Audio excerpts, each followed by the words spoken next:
Alors, aujourd'hui, c'est une conférence que je voulais faire depuis très longtemps, parce que j'utilise l'imagineering de Walt Disney, justement, la formation d'intelligence collective, c'est ce qu'on vient de parler. Simon Sinek, le cercle d'or, alors ça, c'est quelque chose aussi qui me plaît beaucoup. Et puis, bien sûr, la pyramide de Robert Dilts. Et il y a beaucoup de choses qui sont similaires, il y a aussi des différences, on va voir les différences. Et puis, on verra comment les appliquer dans un mode projet ou à travers des équipes. Voilà. Alors, un petit peu de cadre pour ce soir. C'est comme d'habitude, on va laisser tout jugement, tout présupposé, préjugé. Ça, c'est le mindset, on va dire, de l'intelligence collective. Hein, les gens qui me connaissent savent ce que c'est. L'écoute, qui est très important ce soir. L'écoute de soi, l'écoute de ses intuitions aussi, pas uniquement l'écoute des autres. Bonjour Jessica, je regarde en même temps le chat. Voilà. Le respect, c'est pour ça que je démarre à l'heure, et aussi de respecter le temps. J'ai prévu 1 heure. Si les gens ils veulent faire une 3e mi-temps, il n'y a pas de souci, mais pour les gens qui ont des impératifs, eh ben, au moins qu'on fasse ce webinaire assez rapidement. Liberté de poser toutes vos questions. Important, avoir l'esprit positif, ça c'est un des 3 piliers des groupes de mastermind. Voilà, donc je l'ai utilisé. L'accueil, voilà, c'est bonjour à tous. J'ai l'habitude de tutoyer, donc s'il y a des gens que ça dérange, n'hésitez pas à me le dire. Vous pouvez me voyer, vous pouvez me tutoyer, mais si ça vous dérange que je vous tutoie lors d'un échange, ben vous me le dites, il n'y a pas de souci. Bien sûr, l'authenticité qui est le facteur clé de l'intelligence collective, et on va voir que c'est important dans ces processus-là. Voilà, et voilà. Alors, qui connaît, on va faire une petite question, qui connaît, quels sont les modèles que vous connaissez? Alors, vous mettez IPC ou I ou P ou C, on va dire, tiens, on va prendre la première lettre. Qu'est-ce qui vous connaissez parmi ces petits sondages, parmi tout ça, quels sont les processus que vous connaissez? Alors, tapez dans le chat I, P ou C ou les 3. Alors, Marianne, le P, Pascal, DSS. Alors là, il est complètement, alors là, il me surprend encore, Pascal. Jessica, le P. Il y a des gens que je connais, je suis sûr de leur réponse. Jean-Marc, les 3, bien sûr. PC pour Pierre, super. Je ne trouve pas le chat, excusez-moi. Alors le chat, je vais t'envoyer un test, comme ça tu vas avoir un petit bouton rouge qui va venir. Est-ce que tu as eu un petit bouton rouge? Pas de chat non plus. Ah, c'est qu'il y a des gens des fois qui n'ont pas le chat. Ah, je l'avais, mais je l'ai fermé. Ah, prenez, vous avez peut-être un bouton pour là où il y a par exemple la webcam. Vous voyez vos webcams? Vous ouvrez, vous fermez votre webcam, peut-être des fois ça réactive le chat. Non, alors en fait, il faut cliquer sur où il y a tous les participants, les petits bonhommes. Ah oui. Là. Et là, voilà. D'accord. Ben, ça dépend des versions. Vous ne devez pas avoir une version nouvelle. Voilà. Alors, je sais que de toute façon, James, il connaît les 3. Hein, et ouais, il connaît les 3, il est obligé de connaître les 3. Voilà. Alors, OK. Deuxième question. Voilà, je vais vous faire des questions. Quels sont les modèles que vous utilisez ou vous avez utilisés 1 fois, 2 fois ou régulièrement? Voilà. Alors, qui utilise quoi? Marianne, la pyramide de 10, oui, pyramide de 10, ouais, super. Ok, Dilts et Sinek, Pascal, super. C'est juste pour moi, il n'y a pas de jugement, hein, je reprends le cadre. Voilà, Jean-Marc, le Gold, voilà. Et dans les intelligences collectives, vous allez utiliser de toute façon notamment l'imagineering de Walt Disney. Alors, l'imagineering, on va commencer déjà par donner quelques notions sur l'imagineering. Alors, si vous avez des questions, vous me posez. C'est 3 étapes. La première étape, c'est le rêveur. La deuxième étape, c'est le réaliste. Et le 3e étape, c'est le critique. Alors, une chose qui est importante, qui est sur tout le processus, c'est qu'il faut être dans le bon état d'esprit au bon moment. Et souvent, quand on fait ces processus-là, quand on est dans le rêveur, quand on fait l'étape du rêveur, qui est la première étape de l'imagineering, il faut que tout le monde soit dans le rêve. Et c'est ça qui est important quand on est facilitateur, c'est d'amener tous les gens dans le rêve. Parce que souvent, il y a des gens qui commencent à être dans le critique et en plus pas dans la bonne état d'esprit du critique en disant « ouais, mais ça, c'est pas possible ». Donc ça, c'est important, c'est de faire les étapes l'une après l'autre en étant toujours dans le bon état d'esprit ou dans le bon niveau de conscience, qui est soit le rêveur, soit le réaliste, ou soit dans le critique. Walt Disney a monté tous ses projets de la même manière. Il avait notamment devant son bureau 3 chaises, sur lesquelles il y avait un qui était rêveur, l'autre qui était marqué réaliste et l'autre qui était marqué critique. Et comme il avait quand même un caractère assez difficile, souvent, quand il était en mode projet, il se mettait sur une chaise et il se mettait dans le pot, soit du rêveur, soit du critique, soit dans le réaliste. Et il était vraiment avec cet état d'esprit pour faire avancer ses projets, que ce soit ses bandes dessinées, enfin ses dessins animés, pardon, ou ces grands projets comme, alors je ne vais pas dire Walt Disney à Marne-la-Vallée, mais ces projets de parc. Donc, il y a vraiment 3 étapes. Hop. La pyramide de 10, alors c'est celle que j'utilise le plus, hein, parce que j'utilise le plus, mais il y a des choses qui me manquent quand même. Alors, il y a 6 niveaux. Alors, on appelle ça aussi les niveaux logiques. Hein. Le premier, c'est la raison d'être, c'est le niveau, on va dire, qui est en haut de la pyramide, même qui, à un moment donné, s'inverse. Hein. Il y a l'identité. On va voir, il y a les valeurs croyances, les capacités, les comportements et l'environnement. Et en plus, il y a 2 côtés. Je ne sais pas si je l'ai mis les 2 côtés. Non, je ne les ai pas mis les côtés, tiens.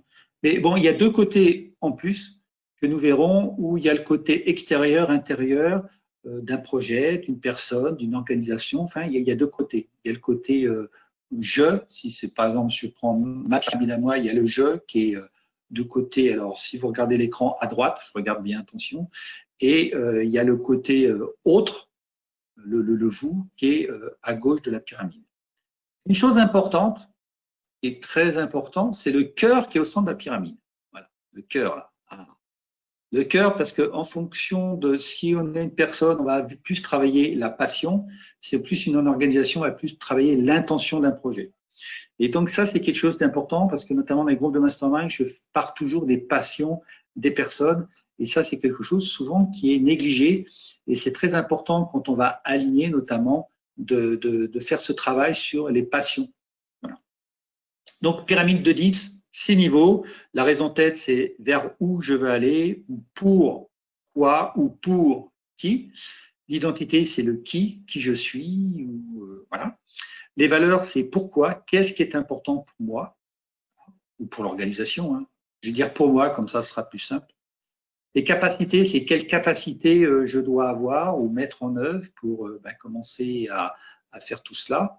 Les comportements, c'est quel comportement je dois incarner, notamment à travers nos valeurs. Donc, il y a plein de choses, mais ça, il faudrait peut-être que je fasse un webinaire uniquement sur la pyramide.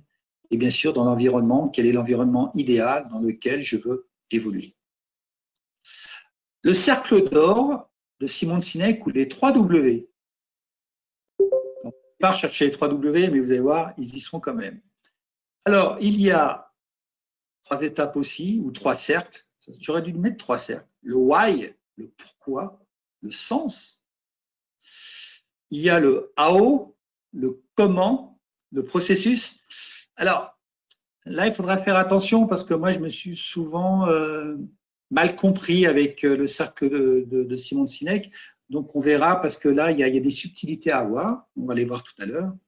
Et bien sûr, le what, le produit et les services. Qu'est-ce que vous faites? Donc, pour l'entrepreneur, c'est en fin de compte l'offre de service. Elle est là où, si je vends, par exemple, un verre d'eau, c'est le what. Voilà.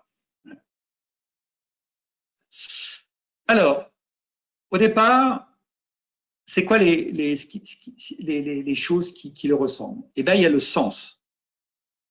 Dans tout projet, il faut déjà avoir une direction, un sens, savoir vers où on va. Et souvent, c'est une étape dans un projet qui n'est pas du tout travailler. Alors, dans l'imagineering de Walt Disney, c'est le rêveur. C'est au départ, on rêve de quelque chose, on veut aller vers un rêve. Voilà. Donc, c'est de faire vraiment exprimer ce rêve.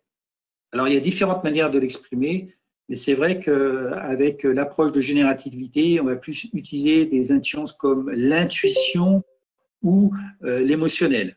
Et souvent, cette étape-là est faite avec du cognitif.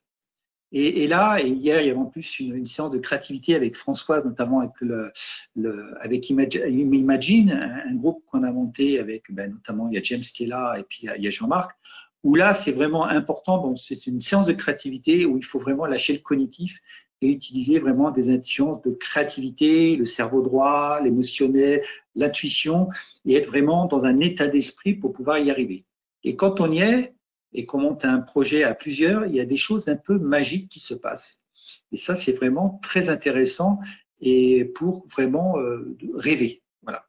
Notamment quand on a monté notre rêve ou notre vision avec Imagine, c'est vrai qu'on a fait un processus qui était très intéressant. On est arrivé à quelque chose aussi d'intéressant alors que quelques heures avant, des gens ne se connaissaient pas.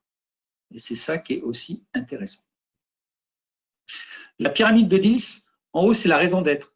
C'est le sens. Le sens sur la pyramide de 10, on appelle ça, enfin Robert, puisque je suis formateur certifié par Robert, il appelle ça la raison d'être. C'est le sens. C'est aussi le rêve. Dans la raison d'être, il y a deux choses. Il y a la vision et l'ambition. La vision, c'est qu'est-ce que vous rêvez de voir de différent demain pour vos clients. C'est un rêve. C'est votre vision. Et de l'autre côté, il y a l'ambition. Et l'ambition, c'est aussi un rêve. Qu'est-ce que vous rêvez de devenir en contrepartie d'aider les gens à aller vers cette vision? C'est aussi un rêve. C'est quelque chose que vous n'avez pas, mais que vous rêvez de voir ou de devenir. Donc, c'est aussi un rêve, c'est une raison de vous mettre en mouvement. Et l'ambition est une source de motivation. Donc, c'est aussi très important de pouvoir l'alimenter et de s'en nourrir. Et après, alors, il faut que j'enlève le truc. Hop. Il y a le why, le pourquoi, le sens. Pourquoi on fait ça au niveau du cercle d'or de Simon Sinek, et c'est aussi la même chose.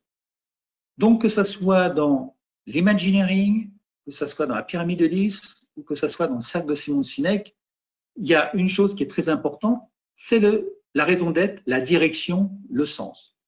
Là, la petite chose qui est un petit peu différente, enfin complémentaire vis-à-vis des trois, ou je dirais un avantage, même si bon, je suis pas là, c'est la passion.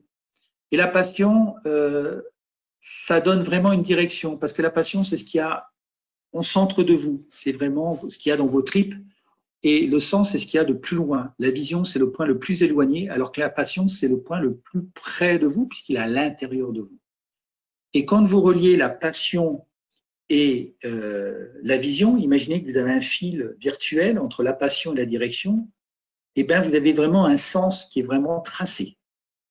Hein? Contrairement aux rêves, aux rêveurs et au why de l'imagineering de Walt Disney, ça, c'est l'imagineering de Walt Disney ou le cercle d'or, il n'y a pas ces notions-là.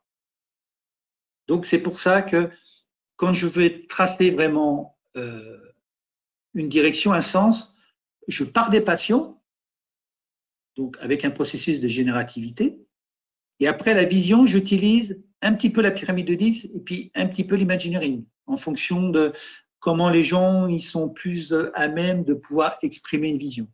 Parce qu'on le verra, une vision, ça doit être exprimée, pas expliquée. C'est ça qui est très important. Si vous avez des questions, vous posez. Hein, parce que là, je pars dans mon truc. Hein. Alors, donc il y a le rêve. Ah oui, en plus, j'avais fait des petites animations, le rêveur. Donc, la raison d'être, elle est tout en haut et j'aurais pu mettre aussi le cœur. Et bien sûr, il y a le why de Simon Sinek. Simon Sinek explique la différence au niveau du why, notamment que c'est important, c'est la différence qu'a fait entre Apple et Dell. Et bien, tout s'est joué sur le why. Parce que Apple a joué sur le why Et Dell, au début, a mis sa stratégie sur le comment, notamment les produits, et non pas sur la raison d'être.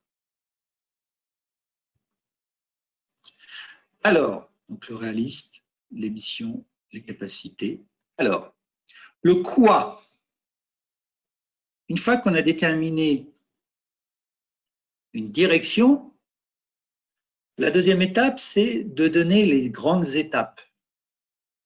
On n'est pas encore dans les stratégies. On est dans les grandes étapes. Qu'est-ce que je dois faire, grosso modo, pour aller vers ma vision? Là, on l'a très bien dans l'imagineering. L'imagineering, c'est très très bien pour ça, parce que pour déterminer les grandes étapes d'une manière générative, c'est super. Et sachant que quand vous avez un projet, les étapes, vous ne les voyez pas toutes. Vous allez en découvrir au fur et à mesure. Et c'est pour ça que l'imagineering aussi, on dit qu'il faut faire des réitérations régulières. Il faut revenir régulièrement.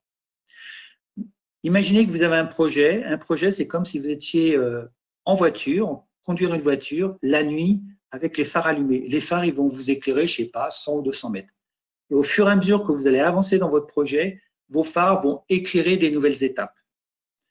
Et souvent, quand on fait un projet, on veut voir tout ce qui se passe. On veut tout prévoir dans le moindre détail. Non. Surtout, il faut prévoir les premières étapes, se mettre en action. Et par l'action, à un moment donné, il y a des étapes qui vont arriver. Ça permet de gagner du temps, de se mettre plus facilement et plus rapidement en action, parce que un rêve, s'il n'y a pas d'action, ça ne vaut rien. Ça reste une utopie. Alors, je ne sais plus, c'était Balzac qui avait dit ça ou quelque chose comme ça. Donc, c'est pour ça qu'il faut se mettre en action. Et sachez que toutes les étapes, vous ne les verrez pas. Moi, quand j'ai commencé mon cercle de réussite, il y a des étapes que je découvre qu'aujourd'hui, mais je n'avais pas vu. Et il y a des étapes que j'avais senties et en fin de compte, elles se sont transformées en autre chose. Et si j'avais dit il faut que je prévoie tout avant de commencer, ben je serais encore en train de commencer et je serais peut-être encore en train de vous demander ou de vivre sous les ponts. On a dans le quoi les missions. Alors, je vais peut-être. Hop, voilà. Alors, les missions, elles sont à peu près au niveau du réaliste, au niveau de Walt Disney. C'est de dire les grandes étapes. Et souvent, les gens, là, ils détaillent trop. Et en général, pour leur faire émerger les missions dans un projet, dans la pyramide de 10, j'utilise Imagineering de Walt Disney. Mais c'est pareil, c'est pour donner les grandes étapes. Parce que vous allez voir que derrière, quand on va aller vraiment dans le détail, on va aller vraiment vers les stratégies, les choses comme ça. Donc les missions, on va dire, le réalisme de Walt Disney, il est plutôt au niveau des missions. Voilà. Et les capacités, on va les voir, elles sont, vous voyez, les stratégies, les objectifs, elles sont un peu là. Voilà. Mais on est là. C'est qu'est-ce que je dois faire? Comment je dois le faire? Eh bien, je dois déterminer des étapes, je dois avoir des comportements et des capacités pour pouvoir réaliser. C'est comment je dois faire pour aller vers ma vision. Okay. Et le cercle d'or de Simon Sinek, eh bien, là, c'est tout simplement le AO. Comment, tous les processus que vous devez faire, voilà. Donc, Simon Sinek, il est plus ici, il est plus sur les capacités et ici. Mais on est moins sur les missions, sur les étapes. Voilà. Donc, les trois sont complémentaires. Après, le what. Le what, ça serait un peu le critique de Walt Disney. C'est-à-dire que quand Walt Disney il devait faire un produit, quel qu'il soit, que ce soit un dessin animé ou autre, il allait regarder exactement tout son produit en détail pour l'amener à l'excellence. C'est comme si vous aviez un produit et puis qu'à chaque fois, vous l'améliorez. Et donc là, on est vraiment dans le produit fini, quoi. Et donc, on est vraiment dans le produit, dans le what du produit final. C'est bien beau d'avoir un rêve, c'est bien beau d'avoir des trucs, mais à un moment donné, il faut, entre parenthèses, le vendre ou pouvoir le communiquer.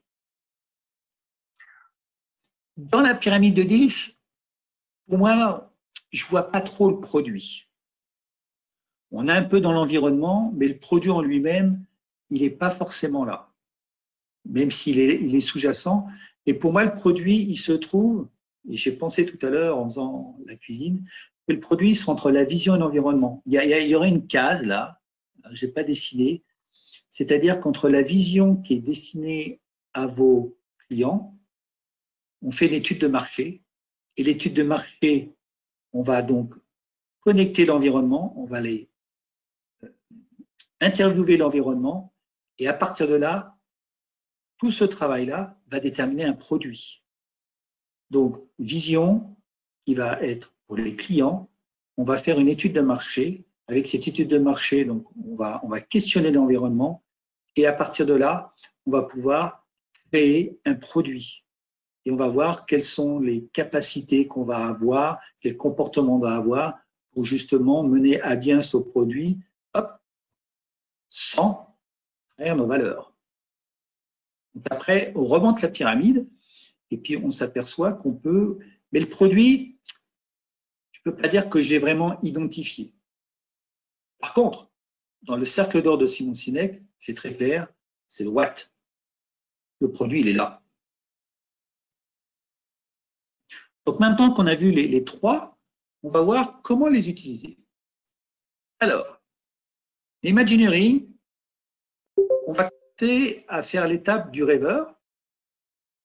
Et pour moi, alors ça c'est ma pratique, utiliser beaucoup l'intelligence émotionnelle, intuitive et relationnelle. Mettre de l'intention et mettre de la résonance, donc de travailler beaucoup sur le relationnel et mettre de la résonance. S'il n'y a pas de résonance et que vous êtes plusieurs, le rêve, il ne va pas marcher. Si vous êtes tout seul, c'est assez simple. S'il y a plusieurs personnes, ça prendra un petit peu plus de temps, mais c'est primordial, mais ça peut aller assez vite quand même. Le rêve de l'imagineering, on l'a fait en une journée, et on a déterminé la vision en une journée, alors qu'on était je ne sais plus combien, 8 je crois, à James, et on a déterminé la vision, c'est que chacun soit le héros de sa propre histoire. On l'a fait en une phrase, et c'était une phrase qui aujourd'hui résonne bien. Après, il y a le réaliste. Le réaliste, là, c'est-à-dire les étapes, c'est aussi d'utiliser beaucoup l'intelligence émotionnelle et intuitive. Voilà, toujours en connexion, avec beaucoup de résonance, pour utiliser les synergies, pour pouvoir faire émerger pas mal de choses. Donc là, on est vraiment dans ces intelligences qu'on utilise peu ou pas ou mal. Et là, c'est vraiment en intelligence collective, l'approche qu'on a, notamment avec celle de Robert Diss, c'est justement la différence qui fait la différence, c'est d'utiliser ces intelligences qui sont très puissantes. Si vous voulez, pour ceux qui veulent se former au coaching et qui veulent vraiment se perfectionner en intelligence émotionnelle, allez voir James là qui est avec nous, et c'est un spécialiste d'intelligence émotionnelle. Donc, si vous voulez, après, je vous lui donnerai vos coordonnées si vous voulez suivre ces formations. Et après, on a le critique. Et souvent, le critique, comme on est là pour analyser, pour améliorer, là, souvent, on monte dans l'intelligence cognitive. Et souvent, là, il y a des crashs et là, on commence à se bagarrer parce qu'on n'est pas forcément d'accord avec ce qui se passe. Donc, c'est là il faut revenir à l'intelligence émotionnelle et intuitive, mais là, il faut mettre un petit peu d'intelligence cognitive parce qu'on va être plus dans l'action et dans l'amélioration. Voilà. L'ordre est très important. On commence par le rêve. Et quand on fait le rêve et pas les autres. Quand on est dans le critique, on a une critique et on n'est pas dans les autres. Et quand on est dans le réaliste, on est dans le réaliste et pas dans les autres. Et quand on est dans le critique, on a une critique, on n'est pas dans les autres. Et si à un moment donné, on doit refaire un tour, par exemple dans le critique, il nous manque des idées, on va faire un tour de rêveur parce qu'il nous manque quelque chose dans le critique. On sent qu'il nous manque quelque chose, donc on va faire un genre de brainstorming pour rêver de nouveau et permettre de l'améliorer. Mais ce qui est très important, c'est que toujours être là dans une salle. D'ailleurs, Walt Disney avait 3 salles. Il avait la salle des rêves, où il y avait plein de rêves. Après, il y avait une salle pour planifier, pour commencer à prendre une idée, un rêve et le mettre en forme. Et puis après, il y avait le critique. il y avait une autre salle. Donc, il avait vraiment 3 salles bien distinctes pour vraiment changer justement de casquette. Et ça, c'est très important en termes de posture. Si vous faites ça dans la même pièce, parce que moi, ça m'est arrivé un jour à l'école centrale à Marseille, on n'avait pas 3 salles, on en avait 2. On a changé la disposition. On a pu faire le rêve dans une partie, changer de salle pour faire le réaliste. Et après, on a changé, on s'est mis en mouvement, on a changé un petit peu pour être dans la critique. Voilà. Et c'est très important de changer de posture. Alors après, la pyramide de Dix. La pyramide de Dix, c'est très important. Alors souvent, les gens qui ont commencé la PNL première génération ont l'habitude en coaching de prendre la pyramide du bas vers le haut. Moi, je viens de la PNL troisième génération avec Robert, et puis je suis plus un entrepreneur. Donc, je vais plus parler d'un entrepreneur. Je ne vais pas mettre ma posture de coach. Je vais mettre plus ma posture, même si en plus je veux qu'on me dise que je suis coach. Je vais plus mettre ma posture de facilitateur, d'intelligence collective, de groupe de mastermind ou pour les entrepreneurs. Je prends toujours la pyramide par le haut. Parce que si vous n'allez pas où vous allez, ça ne sert à rien. La première chose, il faut travailler le pourquoi vous faites ça. Et souvent, les gens, ils ont des difficultés, ils sont bloqués, ils sont dans l'AS paralysante, comme on dit, ils se posent des questions, ils ont un doute, mais ils ne sont pas connectés à leur passion, ils ne sont pas connectés. Et souvent, ce qui se passe, comme le voyage du héros, c'est que c'est l'environnement qui leur dit ce qu'il faut faire. Mais ce n'est pas eux. Et ça, c'est important de se reconnecter à soi. Si vous voulez être différent, si vous voulez avoir une différence qui fait différence. Souvent, les gens ils disent, ouais, mais comment on peut faire? Je suis nouveau sur un marché, comment je peux sortir du lot, pas visible des concurrents? Ben, je dis, première chose, tu te connectes à tes passions. Déjà là, tu vas te mettre une belle différence. Tu crées une vision. Déjà, tu es différent.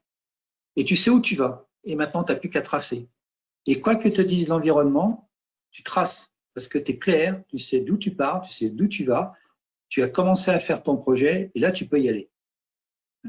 Et là, vous n'avez pas parlé de votre expertise métier, vous n'avez pas parlé de coaching, vous n'avez pas parlé de consulting, vous n'avez pas parlé de quoi que ce soit, ou vous avez parlé de vous. Et vous attirez les bons clients. C'est une manière d'attirer les bons clients. Et ça, c'est important de savoir où vous allez. Donc, le but, c'est de commencer par votre vision. Pourquoi? Pour une autre raison. Robert dit que quand on détermine une difficulté, un dysfonctionnement, la réponse est sur un niveau supérieur. Donc, s'il y a un problème que vous notez au niveau de l'environnement, la réponse est à un niveau supérieur. Donc, ça peut être comportement, capacité, valeur, identité, but. Si vous voyez que vous avez un problème d'identité, souvent, justement, les gens qui se lancent dans l'entrepreneuriat, ils ont un problème d'identité en disant « ouais, mais moi, je ne suis pas légitime ». La réponse est au-dessus. Donc, sur la raison d'être. Einstein le disait d'une manière différente. On ne peut pas résoudre un problème au niveau où il s'est créé. On ne peut pas résoudre un problème d'identité par un problème d'identitaire. Il faut monter d'un niveau, il faut aller autre part. Et donc, c'est pour ça aussi que quand on commence en haut, de toute façon, on est à un niveau supérieur. Et on va très vite. Moi, je sais que très vite, en commençant par le haut, je résous très rapidement les états crash. Souvent, les gens m'appellent, Thierry, ça va pas bien, je suis en crash. Et en partant de haut, en les reconnectant à leur vision, tout de suite, on a rapidement des solutions. Donc, on sort rapidement et on prend vite des décisions. Donc, ça, c'est quelque chose qui est très important. Pour moi, j'utilise la pyramide de 10 par le haut parce que je peux aller très vite pour sortir des situations dites paralysantes, parce qu'on se reconnecte à qui on est. Parce que souvent, quand on est en crash, c'est qu'on est en train de se disperser, on est en train de prendre une autre voie, on est en train de partir de notre vision, inconsciemment. Et c'est pour ça qu'il y a le crash qui arrive. C'est qu'il y a notre petit ange gardien, il est en train de nous dire, Eric, tu sais, là, tu es en train de faire fausse route. Et quand on a justement cet axe, cette vision, tac, là, rapidement, on prend une décision pour nous remettre sur la bonne voie. Et c'est pour ça que la vision est importante. En plus, si elle est connectée à votre passion, ça, c'est un fil, c'est une feuille de route qui est hyper puissante. Simon Sinek, qu'est-ce qu'il dit, lui? Il dit la même chose. Il ne faut pas partir le watt de bas en haut, hein, mais de haut en bas. Si vous avez un produit, il ne faut pas essayer de vendre votre produit. Il faut d'abord savoir pourquoi vous le faites et attirer vos clients sur votre pourquoi et pas sur le why. Steve Jobs faisait rêver, alors que Dell expliquait que son ordinateur était le meilleur du monde et avec la plus grande vitesse. Ils ont changé un petit peu, hein. Et c'est ça qui est important. Si vous voulez inspirer les gens à vous suivre, si vous voulez transmettre votre passion et ce que vous faites, faites-le à travers le why, à travers votre vision, à travers vos passions. Et vous allez attirer des gens qui vous ressemblent ou des gens que vous avez, que vous voulez. Par contre, si je reviens au cadre que je vous ai mis, vous avez intérêt à être authentique. Parce que si vous faites tout ce travail-là et que vous vous mentez à vous-même, vous allez attirer des gens par rapport à votre mensonge. C'est pour ça que l'authenticité est très importante. C'est pour ça qu'il ne faut pas se mentir à soi, il ne faut pas être dans le déni. Un jour, il y a quelqu'un qui m'a dit « Ouais, Eric, tu sais, je suis dans une entreprise et puis en fin de compte, je ne suis pas bien, il y a des nouveaux qui arrivent, ils veulent prendre ma place, en plus, ils ne sont pas légitimes et tout ça. » En fin de compte, j'ai dit « Mais est-ce qu'elle correspond à tes valeurs, cette entreprise ?» Elle me dit « Non. » Et je dis « Tu t'es menti à toi-même, tu n'as pas voulu. » Elle me dit « Ouais, Eric, tu as raison. Je me suis menti à moi-même. Je n'ai pas voulu voir la réalité en face. J'ai voulu occulter ça. » Et elle me dit « Maintenant, je vais essayer de trouver une entreprise avec certaines valeurs qui me correspondent, pas les mêmes, mais celles qui sont en résonance, celles qui sont, on va dire, alignées ou qui font sens. » Les valeurs, c'est pas avoir les mêmes valeurs, c'est d'avoir des valeurs qui sont complémentaires ou qui vont bien ensemble. Donc, c'est ça la grande différence. Et notamment, Simon Sinek explique la différence de succès entre notamment Apple et Dell, c'est uniquement à cause de ça. Quand Steve Jobs a débauché la personne de Coca-Cola, je ne sais plus son nom, il lui a dit « Tu veux continuer à faire du soda ou tu veux changer le monde ?» Il l'a fait rêver. Il a dit « Tu veux plutôt rêver ou tu veux plutôt travailler un produit ?» C'est très clair, hein, il l'a débauché uniquement sur une phrase. Il a inspiré à le suivre. Martin Luther King, dans son discours des années 60, il n'y avait pas tout aujourd'hui, l'Internet, il n'y avait pas Facebook et tout ça. Il a rassemblé, je crois, plus de 10 000 ou 100 000 personnes. Il y avait déjà 25% de blancs. Il a inspiré sur une phrase. Enfin, sa phrase a été dans le discours, mais il a inspiré les gens à le suivre. Voilà, c'est ça. Et ça, c'est la puissance du why, la raison d'être. Alors, exemple pour booster un projet.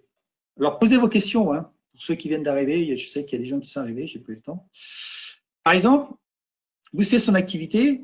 Quand moi, je fais une présentation, booster son activité, c'est un peu une promesse, une vision, un rêve. Si vous voulez booster votre activité, si vous rêvez, ben voilà, je parle du why. Après, quand je développe mon programme, ça c'est mon programme de Mind, ça c'est comment on va faire. Qu'est-ce qu'on va mettre en fait? Ça c'est mon programme. Quelque part, c'est mon AO. Et derrière, j'ai ma boîte à outils.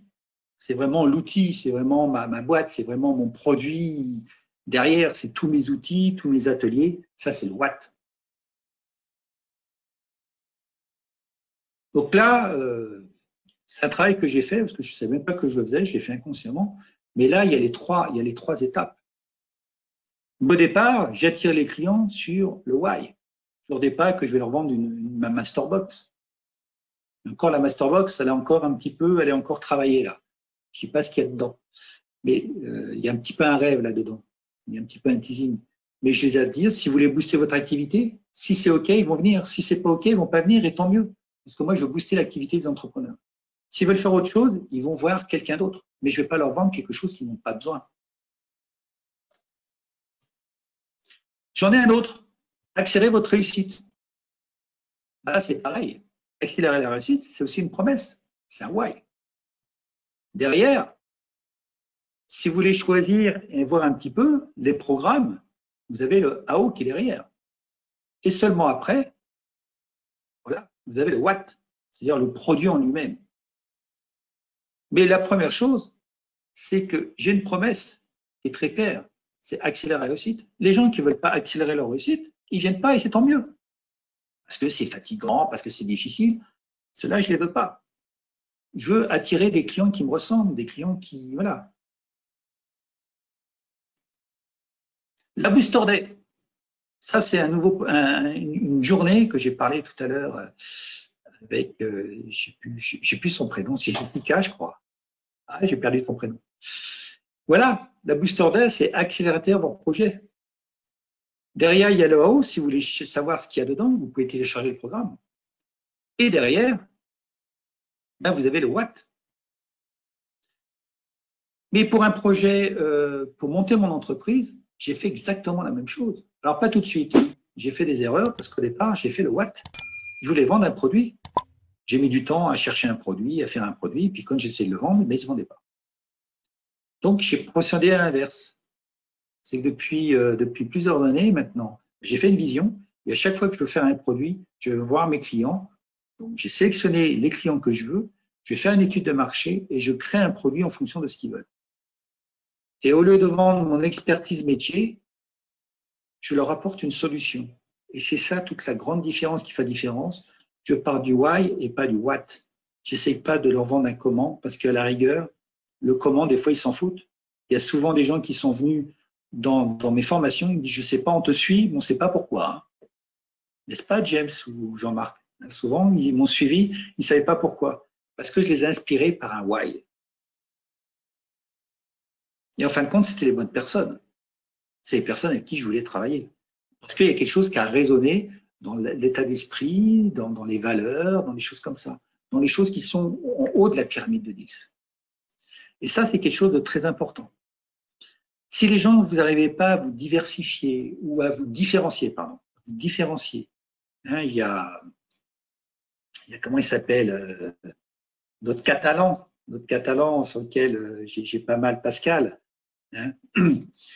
Ça, c'est une chose qui est très importante. Au lieu de vouloir vendre ton métier et vendre ton expertise, lâche ton expertise et fais rêver les gens. Et si tu fais rêver les gens à travers ton expertise derrière, à travers une solution que tu peux apporter, les gens vont te suivre. Parce qu'à la rigueur, ils s'en foutent de ton expertise. Ce qu'ils veulent, c'est qu'ils ont un problème et ils veulent trouver des gens qui vont sortir du problème sur lequel ils aient confiance. Et ça peut se faire que sur le why. Je me suis aperçu avant, moi, j'étais commercial, je vendais beaucoup de produits physiques. Et souvent, le marketing nous amenait des argumentaires de vente. Ben, je m'aperçois qu'aujourd'hui, un argumentaire de vente, c'est pas bon. Parce que si vous êtes obligé de faire des argumentaires de vente, c'est que vous avez commencé à vendre un produit que le client n'a pas forcément besoin. Et donc, vous n'êtes pas orienté client, mais vous êtes plus à essayer de vendre votre produit sur lequel vous ne voulez pas bouger. Le produit ne sera jamais fini, il ne sera jamais idéal parce que les clients évoluent, leur envie évolue et donc il faut toujours améliorer. Mais si vous les inspirez sur une promesse de transformation, la promesse de transformation, c'est j'ai mal aux dents, je veux manger de la glace à la vanille. Voilà. Et ma promesse, c'est qu'en 2 minutes, tu vas plus avoir mal aux dents et tu vas manger ta glace à la vanille. C'est ça la promesse. Que je sois dentiste, que je sois quelqu'un qui n'a aucun diplôme mais qui a le truc qui vient de son arrière-grand-mère ou quoi que ce soit, peu importe. Si la promesse, c'est de lui promettre de lui sortir d'un problème et de lui permettre d'avoir son envie, il va me suivre. Dans un deuxième temps, alors je sais pas, non, j'ai répondu ce matin, mais je pense pas que la personne est là. Dans un deuxième temps, je vais aller sur son besoin parce qu'il aura confiance en moi. En même temps, tu sais, hein, peut-être que tu as une meilleure hygiène dentaire si tu veux pas que ça recommence. Au départ, c'est pas ça qu'il faut que je lui apporte. Il faut que je lui apporte son envie, que je lui fasse cette transformation-là. Et souvent, on va trop vite sur le besoin. Et quand on est sur le besoin, on est avec l'œil d'expert. Moi, je sais que tu as besoin d'une hygiène dentaire. Non, tu me fais chier, quoi, c'est difficile. Moi, j'ai besoin de manger une glace à la vanille. Et c'est souvent pour ça que les gens n'arrivent pas à se comprendre. C'est que quand on a la vue d'expert, on est trop avec notre expertise. Et ça, il faut la lâcher. Et pour la lâcher, il faut vraiment être sur le why et inspirer les gens. Moi, je vais te promettre, je vais enfin t'amener sur ce que tu rêves, c'est de pouvoir manger de la glace à la vanille. Tu veux manger de la glace à la vanille? Ouais, et ben en 2 minutes. Et ben les gens, ils vont vous suivre pour ça. Si vous commencez à parler de dentifrice, de brosse à dents et tout, ben la personne, vous allez la faire fuir. Parce que c'est pas la première étape. La première étape, c'est why. Oh là, c'est studio aujourd'hui. Il n'y a pas de questions. Par contre, ça prend des notes. Je vois que ça prend des notes. Bon. Vous aurez le support, je vous l'ai dit. Puis vous aurez le replay puisque c'est enregistré, j'ai pas oublié. Voilà. On va voir ce que nous fait Pascal. Il est en train de nous faire des dessins. Voilà. Alors, vous pouvez aussi continuer à me suivre pour les gens qui connaissent, qui sont venus pour la première fois à un premier webinaire. Mes articles. Il y a des articles sur intelligence collective, il y a des articles sur l'entrepreneuriat, il y a des articles MC carré avec Einstein. Voilà, c'est un article sur les groupes de mastermind, puisque si Einstein a découvert la théorie de relativité, même si ça ne s'appelait pas comme ça, c'était plus un processus grec, mais on peut dire que c'était un groupe de mastermind avant l'heure. Voilà.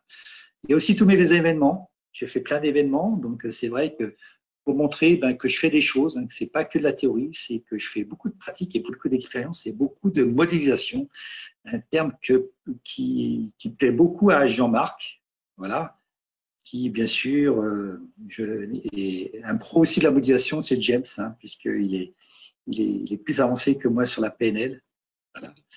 Et bien sûr, tous les replays. Donc, ce qui est enregistré là, vous allez voir dans quelques jours, mais vous avez d'autres replays déjà disponibles, soit sur l'intelligence collective, soit sur le management collaboratif, soit sur les groupes de mastermind et bien d'autres. Voilà. Et j'ai plein de choses à faire. Si vous voulez suivre aussi, vous avez l'agenda où tout est à jour. J'ai encore plein de choses à faire. Vous n'avez pas, notamment ceux qui veulent s'inscrire aux formations intelligence collective, ils ne sont pas là, elles sont en haut, c'est une nouvelle onglet, je crois, qui s'appelle catalogue, tout en haut, où vous pouvez commander directement en direct la formation intelligence collective, qui cette année, je l'ai dit tout à l'heure, est à moins de 1 000 €. Donc, c'est vraiment quelque chose de très intéressant et je vais l'amener à portée de plus de monde. Voilà. Quelque chose de gratuit aussi, une formation gratuite parce que c'était une de mes anciennes expertises. Ah, j'ai dit le mot, j'ai dit expertise. Non. Une de mes anciennes passions. Voilà, une de mes anciennes passions. Est-ce qu'on peut une très bonne question. Alors, je vais répondre à la question de James. Lâcher son expertise, est-ce que c'est un peu lâcher son ego au service de la cause de son client? Ouais, oui, tout à fait. C'est de lâcher son ego, au service de son client. C'est important d'avoir une ambition, mais l'ambition, tu ne vas pas attirer tes clients, tu vas attirer des investisseurs par contre. Parce que l'ambition est au service des investisseurs. J'ai quelqu'un dans un de mes groupes de mastermind, ça fait 2 ans qu'il essaye de chercher un des investisseurs. Il me dit, j'arrive pas. On fait le cercle des réussites, et bizarrement, dans l'ambition, il n'y a rien. Je dis, c'est normal, tu n'as pas d'ambition, tu ne vas pas attirer des gens au niveau de l'argent. Il travaille son ambition et tout d'un coup, il fait un webinaire. Il est venu un peu par hasard, il ne savait pas pourquoi il venait. Il pensait qu'il y avait 50 personnes et tout. Et il se retrouve en face une américaine et qui dit présentez votre produit. Il ne savait pas trop, donc il prend vite son ordinateur, il met vite ce qu'il a, son PowerPoint. Et en plus, c'est en anglais. Il essaye de faire tant bien que mal une présentation improvisée avec ce qu'il avait, avec son sac de réussite. L'américaine lui dit, vous savez, j'ai rien compris. Par contre, je vais investir sur vous parce que je sens qu'il y a quelque chose. Donc là, c'était vraiment l'ambition orientée investisseur. Par contre, quand tu as un ego, il faut qu'il soit au service de plus grand. Donc, quand ton ego est au service de plus grand que soi, au niveau de tes clients, de ta vision, là, il est salutaire. Ouais. Mais il faut le lâcher. C'est l'ego de l'expertise qu'il faut lâcher. Là, je suis tout à fait d'accord. Il faut amener l'ego de la solution, de la personne qui veut aider.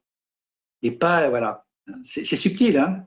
Je ne sais pas si je réponds à ta question, James, mais je crois que, je sais que tu es d'accord avec moi. Je pense que tu es d'accord. Si tu veux intervenir, interviens. Hein. Mais c'est subtil. C'est très subtil. Oui, c'est ça en fait.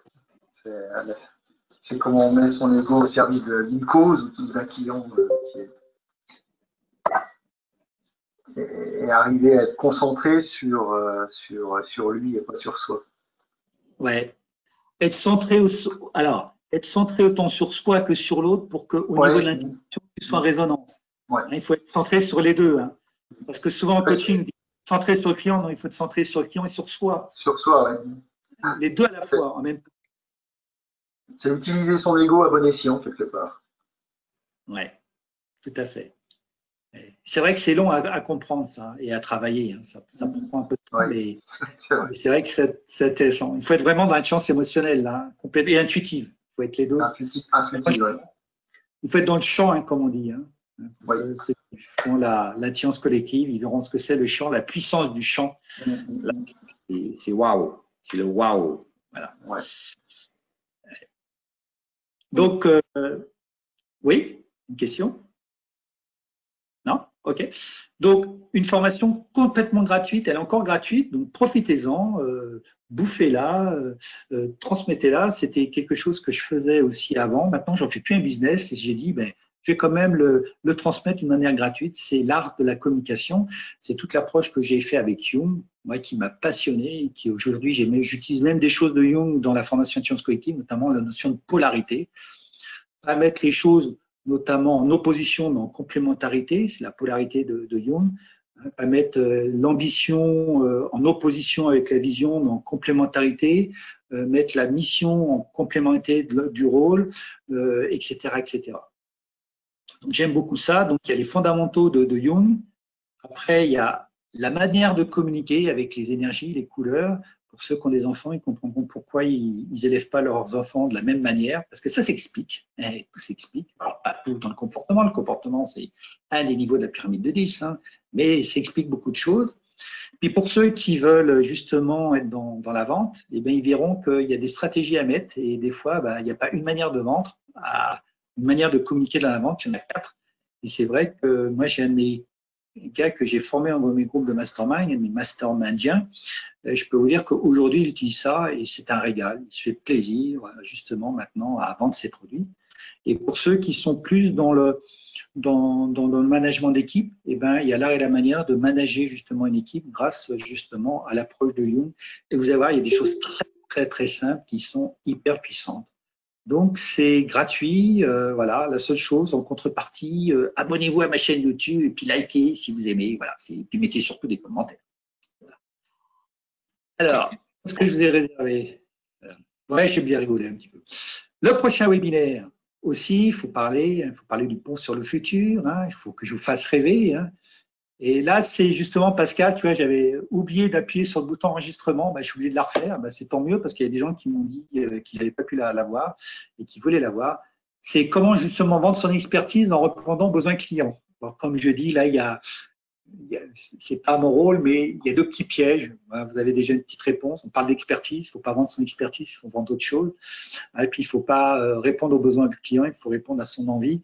Mais bon, je vous montrerai aussi un petit peu un complément par rapport à ce webinaire, comment toute cette approche à lâcher son ego. Hein, j'aime bien l'image de James, lâcher son ego et le mettre au service de plus grand que soi au niveau de ses clients. Voilà. Alors, question pour vous, parce que moi j'ai besoin aussi de retour, j'ai besoin de feedback, j'adore les feedbacks. Voilà. Qu'est-ce que vous avez aimé dans ce webinaire? Comment je peux les améliorer? Et surtout, ben, vous avez voté pour les prochains thèmes, parce que j'ai des centaines de thèmes, donc j'en ai mis quelques-uns. Donc, notez les thèmes que vous voulez, et puis ce sera les thèmes qui vont sortir du chapeau pour justement ben, sortir des trucs. Pascal, il est en train de finir son dessin. Ah, comment je pourrais te partager l'écran? Alors, attends, je vais essayer de te partager. Alors, attends, on va essayer de faire un truc. J'ai bien fait, moi, tester des trucs. Pascal, alors, attends, je vais essayer de te mettre présentateur si tu peux partager ton écran. Alors, attends. Désigné comme présentateur. Voilà. Et normalement, tu vas pouvoir partager ton écran et comme ça, les gens vont pouvoir. Vous allez voir, c'est. Tu arrives à partager ton écran? Partage ton écran sur le petit bouton à côté de ta caméra. Tu dois avoir un truc partager ton écran. Comme ça, les gens ils vont voir ton écran et puis le mien.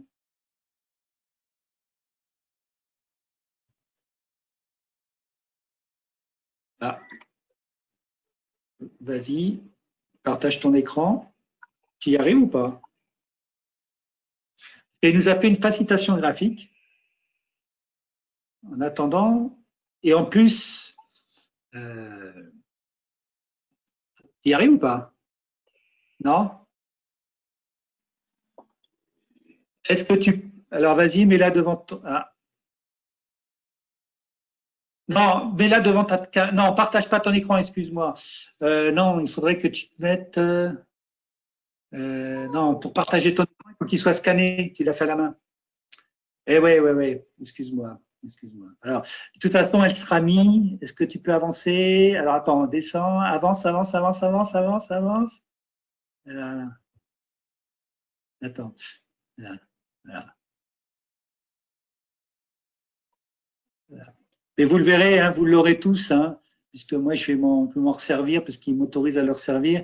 Et il m'a fait une super présentation graphique l'autre fois sur le webinaire que vous allez voir la prochaine fois. Vous allez voir. Je crois que tu es architecte au départ à la base. Hein. On voit que tu as un coup de crayon quand même.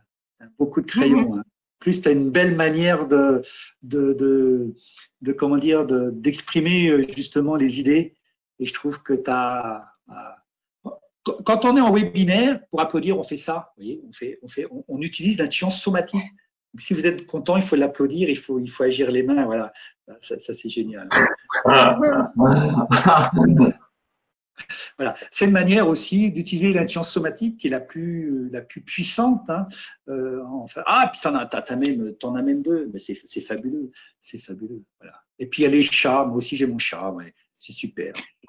C'est un super webinaire. J'adore ça. J'adore les webinaires comme ça. Voilà. Alors, ouais, super la félicitation graphique. Ah, il y a une sketchnoteuse. C'est comme ça qu'on se dit?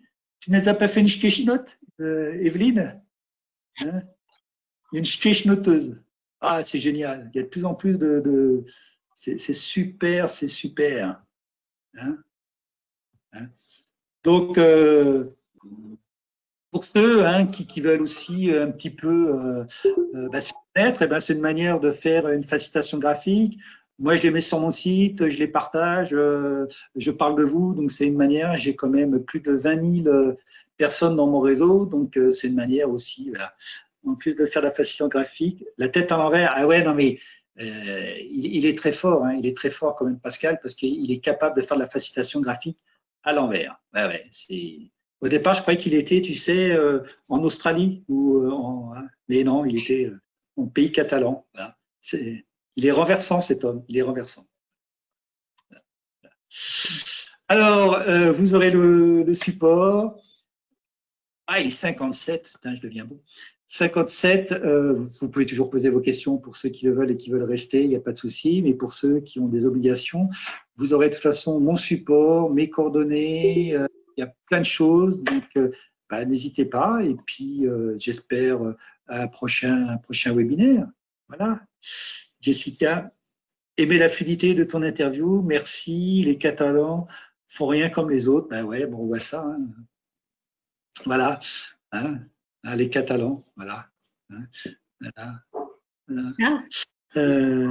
Merci James pour ton intervention. Donc James, un spécialiste d'intelligence émotionnelle et les préparateurs, il faut le noter quand même, il est toujours un peu humble. C'est le préparateur de l'équipe de France de ski boss quand même. Et aujourd'hui, c'est quelqu'un qui fait gagner des médailles d'or. Donc il a vraiment une grande expérience, notamment sur le mental. Donc, c'est quelqu'un aussi à avoir dans vos relations. Et c'est quelqu'un que vous pourrez peut-être voir aussi. Peut-être tu viens le 16 octobre ou pas? Tu seras là? Tu sais pas. Ah ouais, c'est avec. Normalement, oui, ça se présente bien ouais. en tout cas. Ouais, la Coupe du Monde ne sera pas encore redémarrée. Voilà. Vous allez voir James, vous allez voir Jean-Marc, vous allez voir Françoise, vous allez voir plein d'autres personnes. Le 16 octobre, pour les entrepreneurs, si vous voulez booster votre projet, gagner une année, je dis toujours, je promets beaucoup et je donne toujours plus, vous risquez de gagner une année en une journée. Donc, c'est un très bon investissement si vraiment vous voulez goûter quelque chose de puissant, une intelligence collective. Le 16 octobre, c'est vraiment un rendez-vous à ne pas manquer. Ça sera sur Sophia. Et c'est quelque chose qui est vraiment très puissant. Vous pourrez rencontrer d'autres entrepreneurs, discuter de leur réussite, peut-être aussi de leur parcours un petit peu difficile. Hein. Vous verrez aussi Jean-Luc, celui qui a en 2 ans gagné plus de 7 médailles aux concours internationaux, justement, il ne connaissait rien, au groupe de mastermind. Et voilà, la réussite, elle est là. Donc, vous connaîtrez vraiment des parcours différents sur plein de choses. Merci Marianne. Voilà. Eh ben, merci Evelyne, si tu as redécouvert les 3 techniques. Merci Alice, si ça t'a plu. Hein. Ah ben, si tu veux faire un groupe de mastermind ou te former, Pascal, je suis là, il n'y a pas de souci. Moi, je veux justement, je propulse, voilà, un de mes rôles, c'est de propulser les entrepreneurs à d'autres niveaux de performance dans la sérénité, pour justement ils prennent plaisir. Voilà, c'est ça aussi mon rôle. Voilà. Si vous n'avez plus de questions, je vous souhaite une belle journée. Hein. Si les gens qui veulent rester pour me poser des questions, il n'y a pas de souci. Hein. Le webinaire est fini et je vous dis à très bientôt. Et des likes et abonnez-vous sur ma chaîne YouTube. Ciao, bye. Et merci Pascal, tu me les envoies, hein, tes félicitations. Merci.